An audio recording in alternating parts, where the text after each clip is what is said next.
Hello, welcome to That's My First Pod, the podcast all about King of the Hill. I'm Jason. And I'm Jimmy. So you have a conference, like a Power Rangers conference coming up soon and all I that like good stuff. I like how you call it a conference. It makes it sound more prestige than it I guess is. it's just built into my lexicon to use the term conference whenever it's something happens at like a hotel or a convention center or something. I don't know why. You're right. Maybe it's more of a convention, but conference. Yeah, you're right. Conference does make it sound better. How's the costume coming along? And it's all the 3D printing and stuff. Oh man! So I'm so glad that. Well, I didn't know I was going to buy a 3D printer at the time.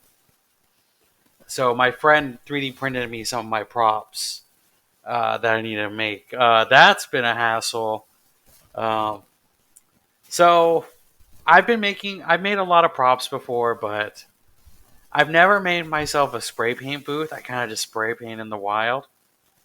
And when I was spray painting, a gust of wind decided to like come out of nowhere and then pick up all the loose debris around, like all the little grass that was loose in the air. Because I live in Texas, it's been really dry, so all my grass is dead. But it picked up all that grass and Mm, it threw it on my wet spray paint, and so now I have to start back over. So I'm sanding again, and so that's been a process. I finally got my 3D printer to work, but then it stopped working for me. So I think there needs to be a business where I can hire someone to come, like an expert, to come for like an hour and physically walk me through. I'm more of like I guess, a visual learner, yeah. but you can't always find exactly your problem on YouTube. You know, you can find kind of close to it, but you never know exactly. So if someone could come to my house and then like be like, these are the problems, and then this is how we fix it, I would appreciate that. That needs is that a real is that a business already? Like you hire people to like experts to come in person to help you? In person, I don't know, probably. I know like you could probably find something on like, Masterclass or all what are those sites? Pluralsites, all those little websites where they have people teach you how to do stuff. I feel like you could do that. In terms of having somebody come over, I'm sure if there's like a maker's lab, which there has to be in Austin, there's like no way Austin does not have a maker's lab. I'm sure somebody there could like be convinced to come and teach you for the right price. Yeah. Oh, I wonder if I know people teach like musical instrument classes on Fiverr. Hmm. I wonder if there's someone on Fiverr, and then maybe I can just like walk with my webcam Maybe. over, and then they can just kind of guide me through it. I don't know. I'm having problems, guys. My printer's is Creality 3, or it's an Ender 3 V2 Creality printer. If you know how to do anything, hit me up at Jimsta2 on Instagram. I need help, please. But other than that, I'm really excited. I'm happy to like have a few days off work. That's always a fun thing. Yep, that is always fun. I mean, unless I guess maybe it's so possible to get vacationed out, but it's at the same time, it's like I don't know. I can't see anybody who's like, oh man, I have to take time off of work. This stinks. I could see if it was like forced time off, maybe, but otherwise, it's fine. Like Yeah, the episode where Hank is forced to take off or something like that. man. Now I'm trying. Oh, that's the episode where he teaches shop Yep. for Bobby. I was thinking about the episode where he injures himself and has to do yoga. Oh yeah, that one is a good one too. But no, I think Well, that that one wasn't he forced. Or well, I guess it was yeah, forced. it wasn't like he realized he at first he wouldn't. I don't even know if we're covering the episode, so I don't want to give away too much. But at first, he didn't want to take the time off. Then he just realized he had no real choice because he was in no shape to work. And he took the time off, but he was not thrilled about it. But I think it was a little bit different than the vacation because he was able bodied and able to work and stuff, but they just said, oh, we need to take time off because the insurance company wants it. But he didn't want that. Yes. So I don't know. I've been. I don't know if you remember. It was a while back, not too far back, but like the Mega Million was $1 billion. Do you remember hearing Hmm. about that? And I got into the hype. Well, I got into the hype when it was 600 million. And I've been playing it. I normally don't play lottery, but now I'm just consistently. It's become a routine to go pick up one lottery ticket for the Powerball and the Mega Million. If you were to win the Mega Million or the Powerball, say $60 million jackpot, would you continue working? That is a very good question. Like in my mind, I want to say I would because I feel like I would get super bored after a while. Like, yes, on in a with $1 billion, even if you're taking it at the annuity instead of the lump sum, I could still do a lot of traveling, see the world, do whatever I want, have a gym built, all that good stuff, whatever it is that I want to do, and do whatever I want on my time. But I feel like at some point I would like to have some structure to my life, or otherwise I'd get super bored. So I'd probably work, but I'd also not that I wouldn't work as hard, but I wouldn't be afraid of like any.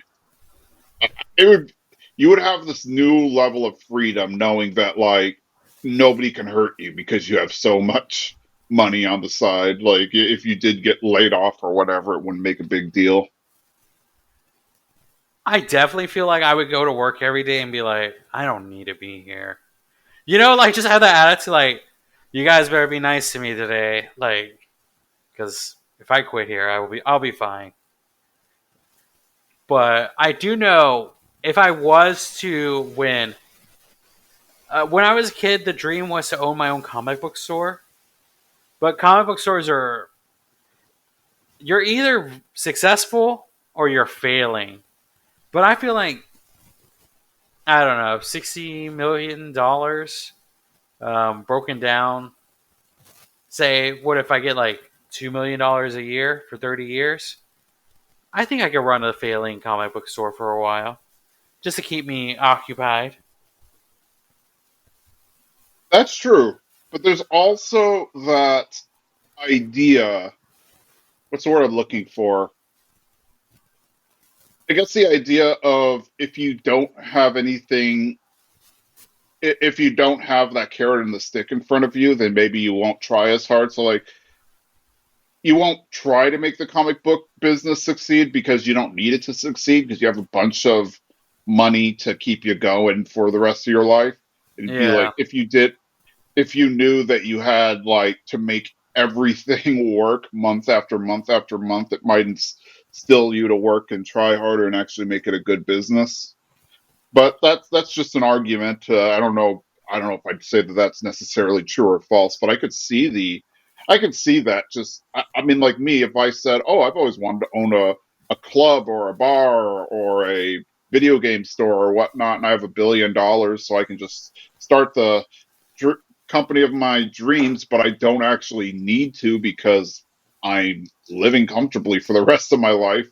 Then I'd probably say like at some point I'd probably just be like, I don't care about this, and it'd probably be sooner rather than later, like maybe within 5 years instead of 20 or something like that.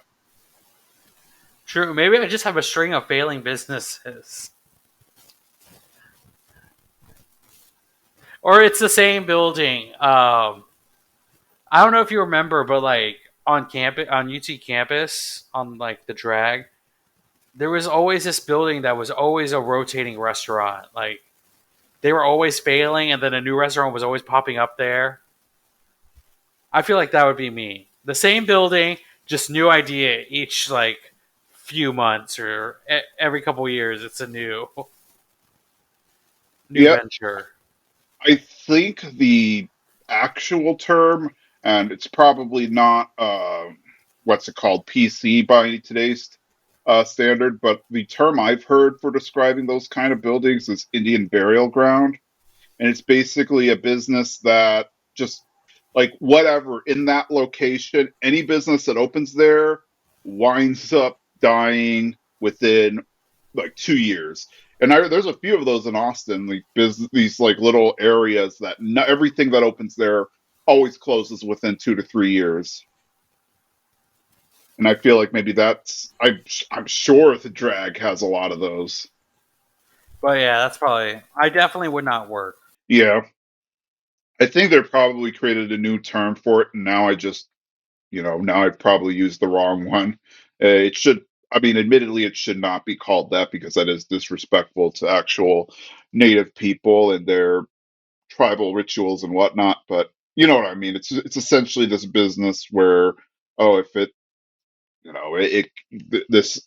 I'm trying to think. So, like, I think it's right by where that Hooters used to be on Austin, which I think that closed down too. But there was a business there on like First Street, and I want to say, yeah, I'm not sure what cross street it is, but apparently it never could stay open. Like whatever opened there always closed within 2 years. Hmm. I wonder what's there now. I think they finally just bulldozed it and either built condos or like a parking lot or something to that effect. But uh, that's what I think happened because I know that's what they did to the Hooters like 5 years ago. No, not even 5 years ago, maybe 3 years ago. They bulldozed it, and I guess because people weren't going there anymore or something, or the lease ran out. I know that's happening a lot. Leases run out and the people can't afford it anymore, so they just call it quits. Wouldn't it be funny if like even the parking garage was a failure, even though people really need parking? They're like nothing here works. Hmm. Some businesses, more or less, are doomed to fail. I don't necessarily want to sound grim or whatnot, but like the restaurant business is notorious for failing. One, it's almost impossible to make a profit. I think you need at least 3 or 4 years working capital before you see a profit. So you need to have a lot of money saved up or invested or whatever. And then two, I've never worked the restaurant business, but my understanding is running a restaurant will like run you ragged. It is multi hour day. And yeah, I think that's the big problem with that's a lot of the problems with a lot of these restaurants will open. It's hard just to maintain a business as a restaurant unless you have a gimmick. Sometimes if you have even if you have a gimmick, sometimes it doesn't save you, but having a gimmick can help. Hmm. I don't know. What would be my gimmick for my comic book store? We don't sell comic books. It's only novels. It's basically Yep. Barnes and Noble, not a comic book to be in sight. We sell graphic novels, not comic books. It would be cool to do a comic book shop slash bar. I think that would be fun. I don't think even such a thing exists like exclusively. I feel like there are definitely comic book slash game stores that sell alcohol, but not like a actual bar that it also doubles as a comic book. I have seen in the Denver area. I cannot remember what it's called, but my friend and I used to go there all the time when I'd visit. It's a comic book coffee shop. So one part of the store is a comic book store. They also sell board games. And then there's also the part that's just your kind of Starbucks esque type coffee shop. Hmm. Oh, have you ever seen the movie Kick Ass? I know we're like way off now, but Yes, I have. they have a comic book store that's like comic book store and kind of like a little restaurant, like fast food kind of joint, like a burgers and fries place. Yep. And I always thought that was really cool. Like I wish we had something like that. Yeah. I think Austin has. Maybe I'm mistaken. Thought Austin had maybe not a restaurant, but at least a comic book coffee shop that opened in the past few years. Maybe I'm thinking of a game store that does that or something.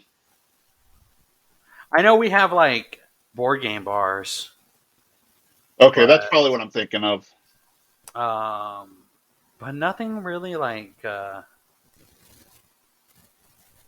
nothing like that. So maybe that's what I need to do. So we just hope I win the lottery, everyone. If I do win the lottery, I will keep continuing doing this podcast. So I promise. I promise that. Awesome. Well, while we talk about lottery and all that good stuff, we can probably jump into the King of the Hill episode. Really, it has nothing to do with the lottery, though. I guess maybe if they did a comic book karaoke bar, it would have some. It would somehow have something to do with it. But anyway, yes. This episode is called "Pour Some Sugar on Kahn," which is an obvious reference to "Pour Some Sugar on Me" by Def Leppard. This is season 12, episode 16. So this is like one of the last, I want to say 20, 30 episodes of the season because season 13 is the final, or last 20, 30 episodes of the show, rather, because season 13 is the final series, or season, rather. This one is a very, well, Kahn heavy episode, as you can tell by the name. And it gives a really kind of a look into Kahn, which I kind of like it because, Kahn just seems like a jerk most of the time, but this kind of gives us a reason why he's a jerk. So the episode starts in the alley, and as always, the guys are just kind of standing there and they're talking about having to go to work. And Hank's not looking forward to it because Joe Jack is on a new diet and keeps asking him how his jeans fit. Khan comes out with his newspaper and coffee, and he's in his bathrobe, and he kind of makes fun of the guys. He's like, "Hey, I get to telecommute to work and everything. Like, I don't have to go home. I can work from the house." And Cod's like, "Work and home should be separate," which just I don't know. Thinking about the last 2 years, I wonder what Hank would say about that. But Con keeps bragging about his great new life. At home, Peggy and Bobby are watching soccer, and Bobby's not really paying attention because the only thing he cares about is when the announcer says "goal." And Peggy brings up that this announcer used to blow up like the bounce houses, so he has greater lung capacity. So she bets that he can last for 15 seconds, and Bobby's like, "No way." And Peggy says, "Okay, well, we'll bet for bragging rights," and explains what bragging rights are. And he says goal, but only lasts 7 seconds, and so Bobby wins, and he starts bragging. At Khan's home, Min is cleaning the stove, and looks like she's getting prepared for something. And Khan's just kind of standing over her, telling her how dumb the guy in the IT department is and stuff. And Min's not interested, but she's like, if you're just going to stand here or whatever, you can help me clean. Dad's coming over. And Khan just gets this deer in the headlights look, and he's like, "Oh, the general's coming over. I thought he was coming over next week." And apparently he took over the HOA quicker than expected. And Khan's really upset, but he co-signed the loan on the house, so technically this is his house too. And so Khan's like, "All right." In the alley, the guys are just kind of standing outside of Khan's house, looking at him, just frantically trying to sweep up the outside and everything. And they're like, "Huh? Well, I hear that Min's dad worked for a dictator." And then Dale's like, "Several dictators. Then he worked for Pac Bell," and then he shudders as if working for Pac Bell is worse than working for a dictator, though debatable. The general shows up and immediately insults Khan, refers to him as a descendant of fishermen. So yeah, we finally get to see that Khan has his own bully, and it's his father-in-law. And I think it maybe it's a joke that goes over some people's head or whatever, but at the beginning of the episode, they're drinking in the alley, and they haven't even gone to work yet. So are they getting buzzed before work? Like, what's going on here? I think their alcohol tolerance is like so high at this moment. Or I think we discussed how like Alamo beer is like the low level beer. So like basically, I don't know if you drink a lot. Sometimes you're like that beer is like water. It's like barely giving you any kind of buzz. Maybe it's just like it's that like Alamo beer isn't that good, like strong.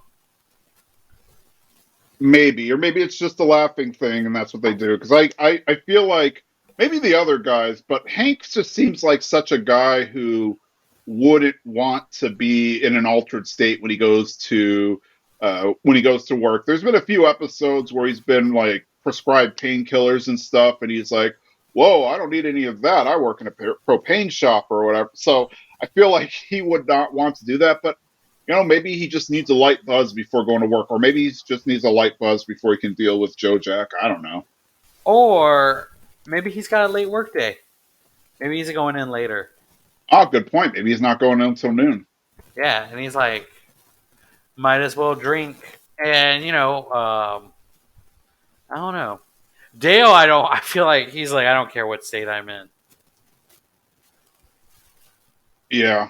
Bill, on the other hand, he's military, so I don't know what he's getting away with, but okay. I think But Bill's really good. Like, just maybe like so good at his job. Like I don't know. Whenever I see Bill do hair, it's like, wow, he's really good at this. So maybe he's like in any state, he's good at it. maybe that is it. Maybe he like no matter how drunk he is, he's fine. I don't know. But yeah, we see Hans. His father-in-law is like a high-ranking general in the Laotian government, so he's a pretty big bigwig. And of course, we learned here that Kahn, is pretty much the opposite. So Min comes from like a family of power, whereas Kahn comes from a very meager existence, as the general puts, descendant of fishermen. So it's clear from like the first few minutes we meet him that there is a lot of disdain going on. Oh, I enjoy the. I enjoy like Khan's foil. It's great, like because even oh my gosh, what's his name? Ted Wasanasan, is that right? Yep. It doesn't seem like Ted Wasanasan is Khan's foil. It's more of like it's what he aspires to be, or he wants to be. Like Ted is in the popular group, but Ted could care less about Khan's demise. But while Min's dad seems to be like takes pleasure in the downfallings of Khan, so I enjoy that. I like having this new dynamic in the group. That's true. I think Khan's father-in-law, the general, really just hates Khan because it's kind of that old played out trope, but it makes sense where they're the one of the in-laws is always like, "Oh, you could have married so and so and been so better off, but you wound up with this loser." Only it's like 10 times worse. Back home, Khan and the general's like, "Oh, I hear you're good with computers. Put MP3 on my watch." And Khan's like, "No, I can't. Drag and drop, drag and drop. It's not even a digital watch." and and which it wasn't. It was like a Rolex. Like of course, this is what this episode was in 2008. So I think even like the Apple Watch and whatnot still weren't a thing. So the idea of having that kind of a smart watch back then was kind of funny. That kind of very unrealistic expectations from the general. So the general, like right to Khan's face while Min and Connie are in the room at dinner, is saying to Min, "Oh, you should have married so and so guy. I believe his name was Pu Kong. He was VP of Acquisitions at Ingersoll Rand, and now he's Senior VP of Acquisitions. And how much better off they'd be if Min married this guy." And Connie's like, "If Mom married him, I wouldn't exist." And the general's like, "Are those the lies your father told you?" Outside, you can hear the general yelling, and Khan just runs out. And he's like, "Oh, I forgot the general's red rooster sauce. Do you guys have any?" Of course they don't. And so he runs to go to the store. And Hank mentions that, he feels sympathy for Khan. And the guys kind of agree, but then they get over it. They're like, "Well, who wants another beer?" Khan goes to Little Louse, and he goes to Little Laos little Laotian market there. And I like how in the background they have Pucky instead of Pocky, if you're paying attention. I guess to make you know that it's a real Asian store. As he checks out, he asks the lady, hey, is there any is the bar next door any good? And she's like, sure. So he walks in there, and it's a karaoke bar, and Ted Wasanasan's there, and he's performing. And Kahn's like, oh, I didn't know you like karaoke. And then he's really trying to like reach out to Ted, and like in a genuine way, not in a, I want to kiss your butt so that I can get in Nine Rivers. He's like, do you ever, my father-in-law's in town. Do you ever feel like you're less of a man? Yada, yada, yada. And Ted's like, the nice thing about karaoke is it allows you to express your emotions while keeping an adequate distance. So it's clear that Ted just doesn't care and wants Kahn to leave him alone, but also wants him to sing. So Kahn goes up and he sings. He sings Marine that Governs the Morning After. And he doesn't do a terrible job, and everybody's actually into it and asks for an encore, and it really, really boosts his ego. I don't know about you, but I am not. I don't know. I'm just not a big karaoke person. I love karaoke. I love it so much. Um, I'm more of a I want to be. Wait, you're not a karaoke person? Didn't you do Believe it live or not, I'm karaoke not. when you were here?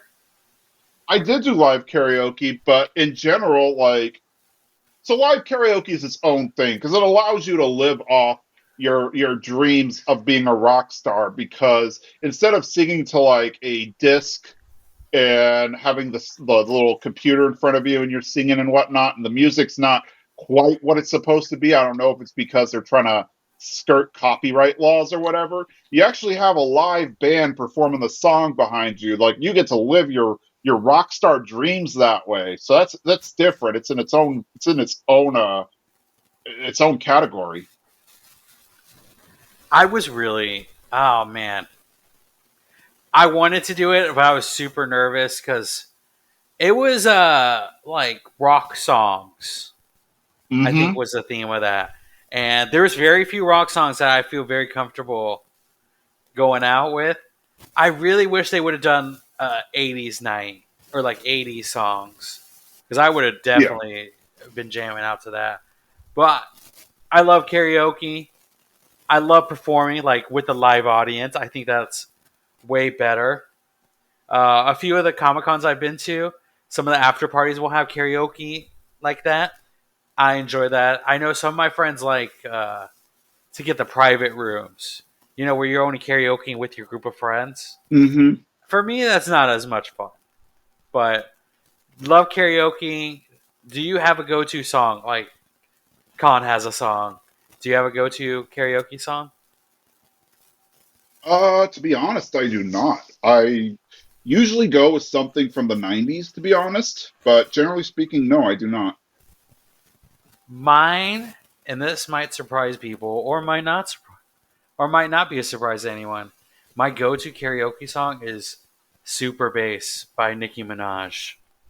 That does not surprise me at all.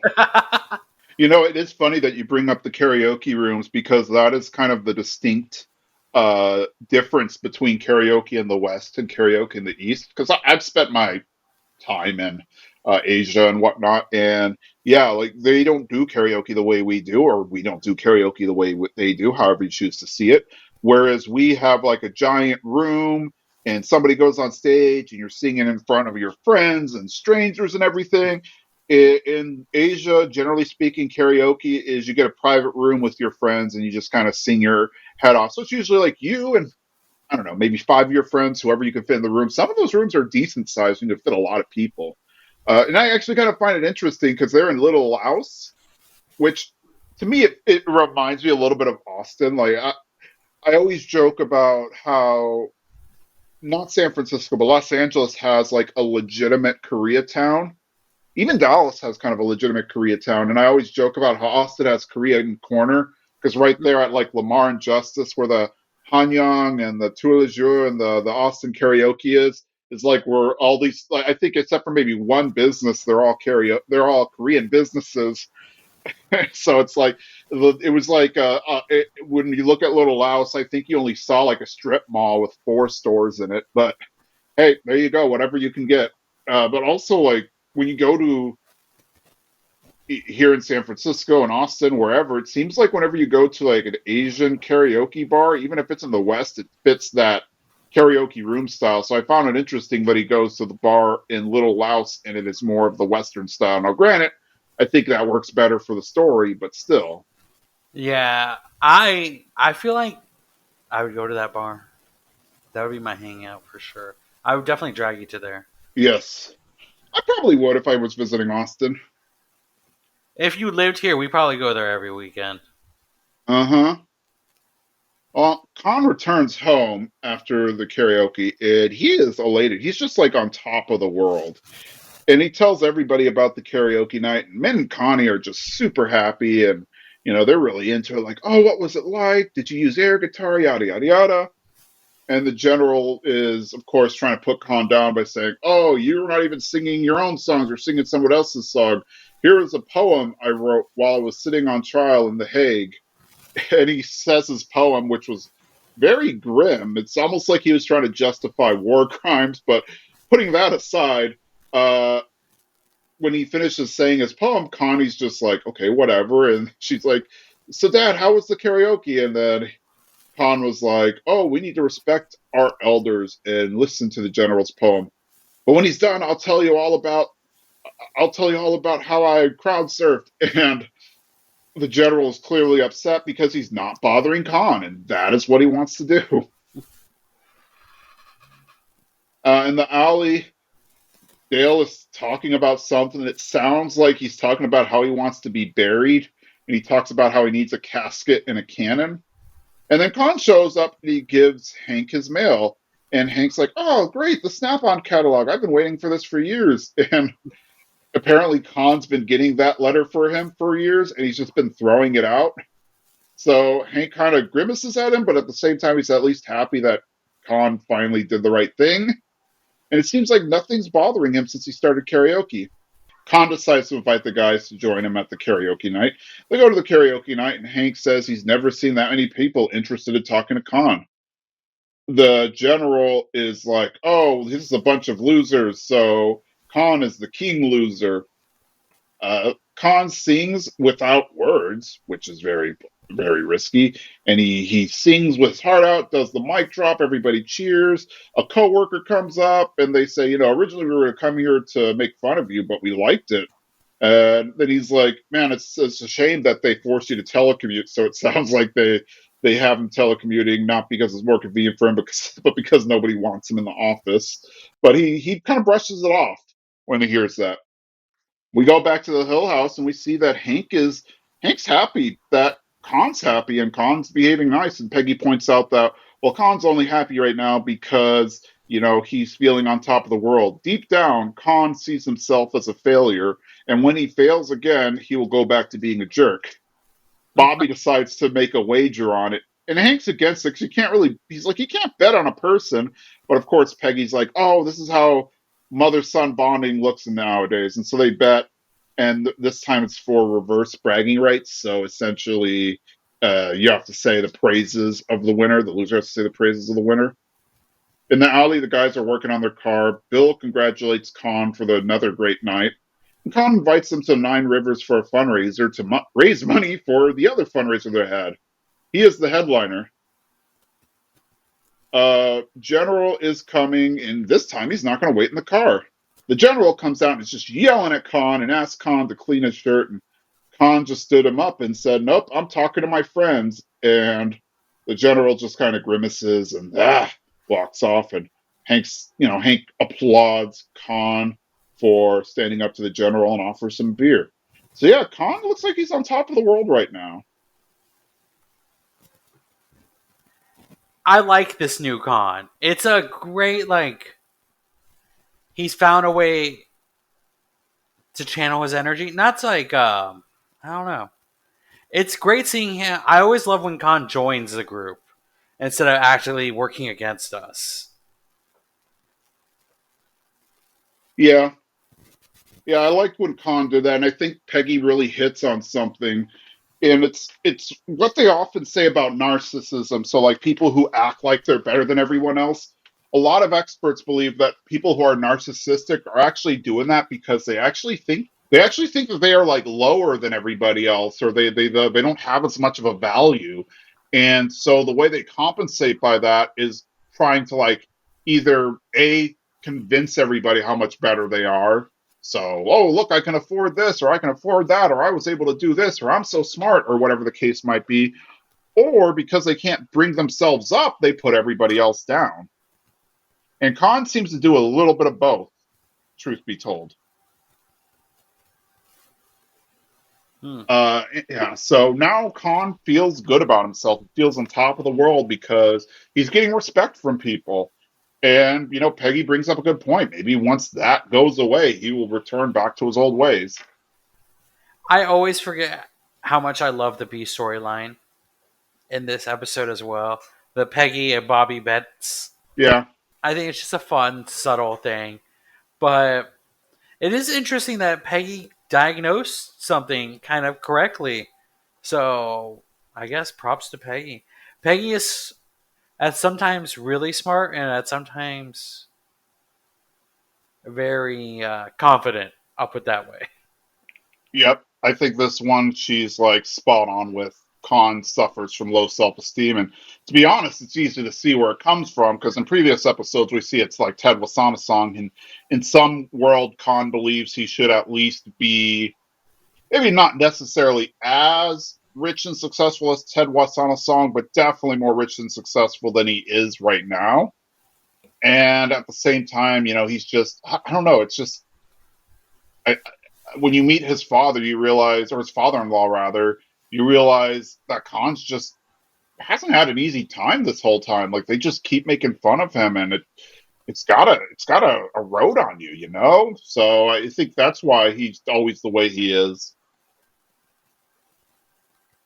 But now he has confidence, and he like talks back to the general.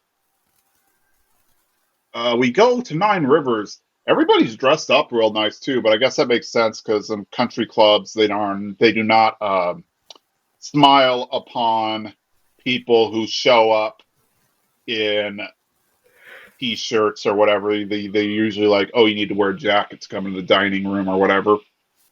Dale has like nine microphones on him, or I'm sorry, he has four microphones on him. And he says he's bootlegging the songs because he wants to sell it in Little Louse, which, okay. Um, the general wants to perform, but the guy's like, oh, we already have a program and a schedule and everything. And Khan's like, oh, no, it's fine. I just won't do an encore. Let him go before me. Yada, yada, yada. Okay, fine.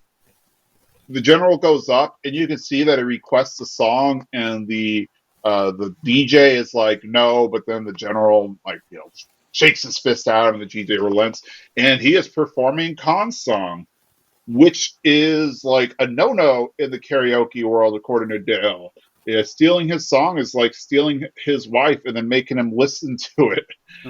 Everyone cheers the general, and now it's Khan's turn to go on, and his confidence is just shattered, so he just runs out of the room. After the break, we're in the alley. Khan's back to feeling worthless, and Hank just calls the general a jackass, not to his face, but while talking to Khan, he says, "Oh, the general's a jackass, and he won't be here forever." But then Khan's like, "Yeah, but I'll still be a failure even when he's gone." And Hank suggests, walk it off like a athlete, but who sings. Then you hear the general call out for Khan, and Khan's back to being, very submissive and following the orders. And Bill is like, "Ah, this is just like our own VH1 behind the music." And Hank thinks, "Man, we got to do something to help him." Peggy and Bobby, of course, are still betting on Khan, and they're like, "Oh, there's one more day left in the bet. He's broken now, but he's not a jerk yet." Peggy's like, "There's one more day left." They try to go to the Khan's house and bring a karaoke machine and get him to sing, but he just won't do it. He goes back inside, and he is just broken and lying down on the floor. Min comes in and asks, "Hey, come on, get up, dinner time," and he's just decimated. So Min goes and sees the general, and you know wants him to talk to Kahn, but the general's like, "Oh no, I'm watching TV." He's watching one of those strongest man things where the guy's like pulling a bus with his teeth by a rope, and he's like, "Oh, there should be a world's weakest man, because then your husband would win that." And so Min turns off the TV and says, "No, you need to talk to him. He's the father of your only granddaughter." So the general agrees.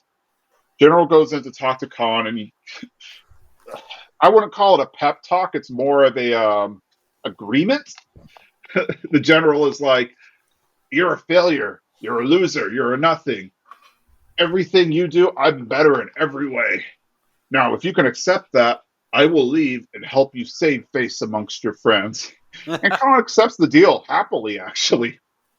The next day, the general gets ready to leave, and as he leaves, he somewhat compliments Khan. He's like, "You have many successes.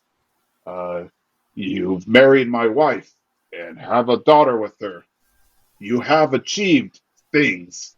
And then, of course, Min and Connie go up to hug the general, and Khan wants to shake the hand, but the, the general just grimaces. He jumps back into the car, drives off. Hank invites Khan to have a beer, and Khan is back to being a jerk. He's like, "Oh yeah, I'll go get a beer imported from my cooler downstairs, not the domestic drabble," and starts laughing. And then, of course, we go to the next scene, and Peggy's gloating again and making Bobby talk about how amazing the sandwich she made was, and episode ends. So, yeah, I don't know. I still feel bad for Khan because he didn't really get acceptance as much as the general allowed him. I don't want to say allowed him to win, but allowed him to save face.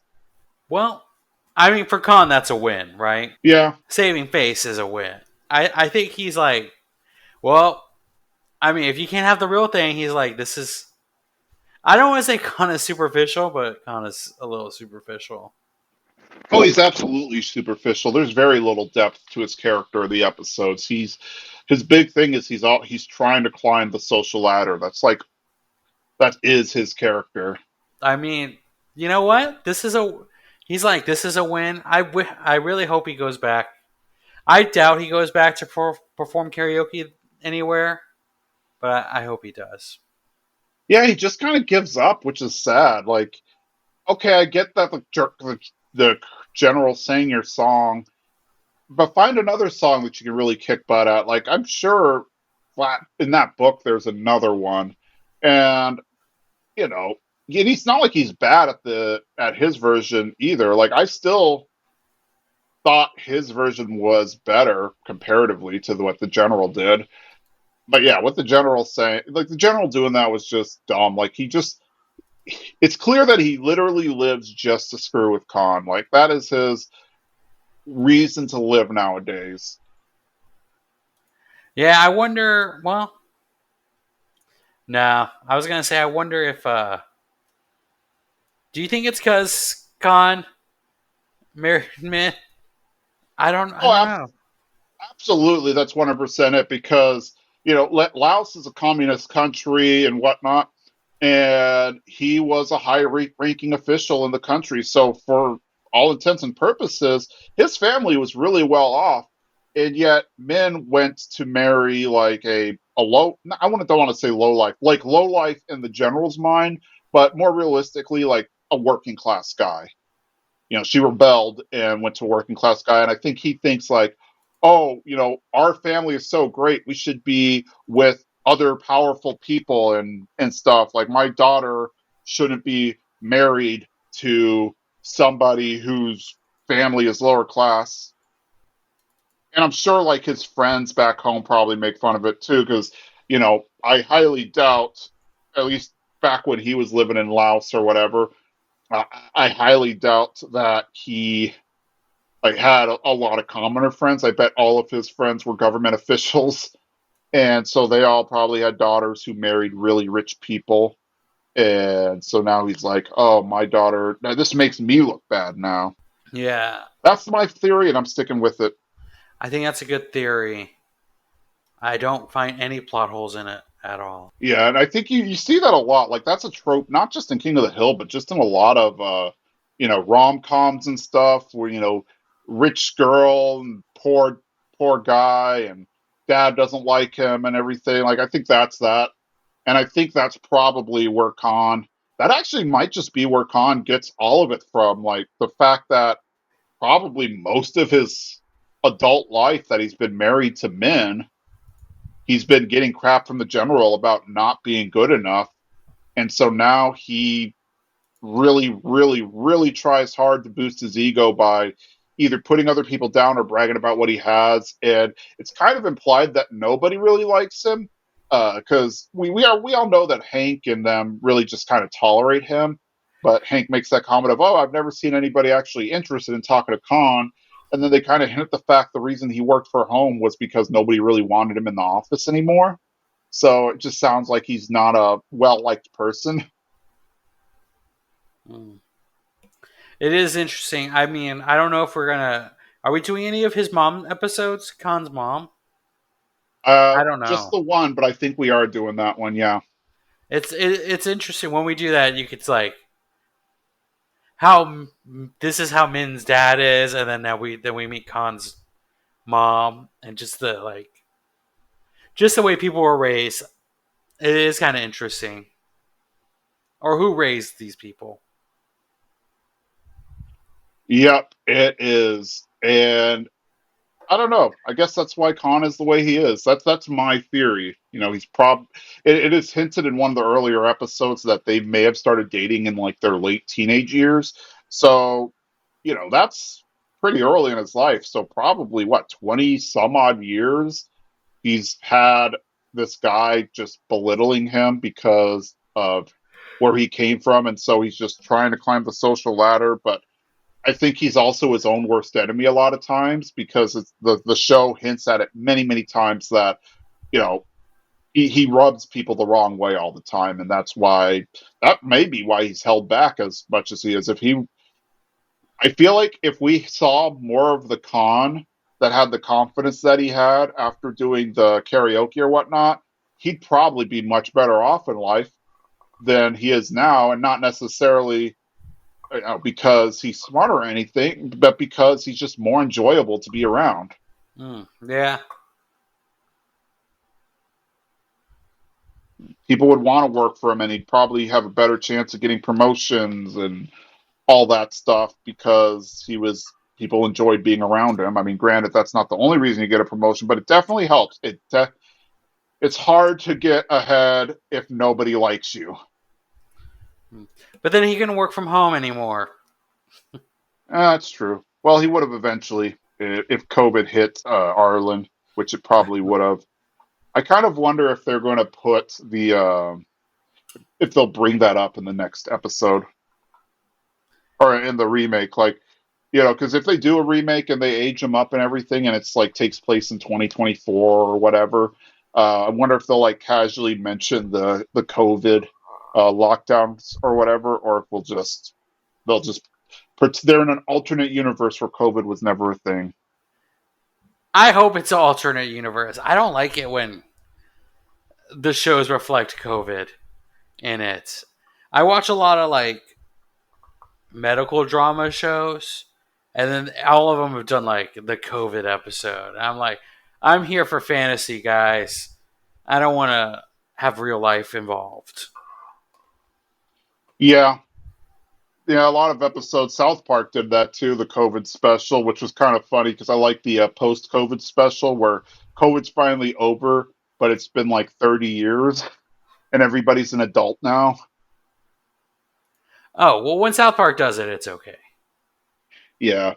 I mean, I guess maybe we don't have to have an actual COVID episode of King of the Hill because we want to pretend COVID's over at that point. Like, we don't want to, we don't want to live back in the 2020 work from home periods when we're watching a show in 2023, 2024. But at the same time, maybe they just casually mention like, do you still have any of the maybe Hank is uh, going to work in the garage in his workshop and work on something, and he's like, Peggy, do you still have any of those masks from last year or something like that?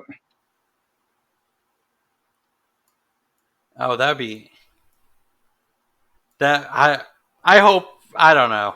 We'll see. I hope all my. I don't know. I feel like COVID really politicized some things in people, True. and I don't want to I don't want to know where all my characters lie because I have a feeling of where they might go, but I don't want to know. Well, Dale would absolutely think it was a conspiracy because everything's conspiracy to him. But yeah, I think that's all I have. What about you? I love this episode. Like I said, I love the B plot line.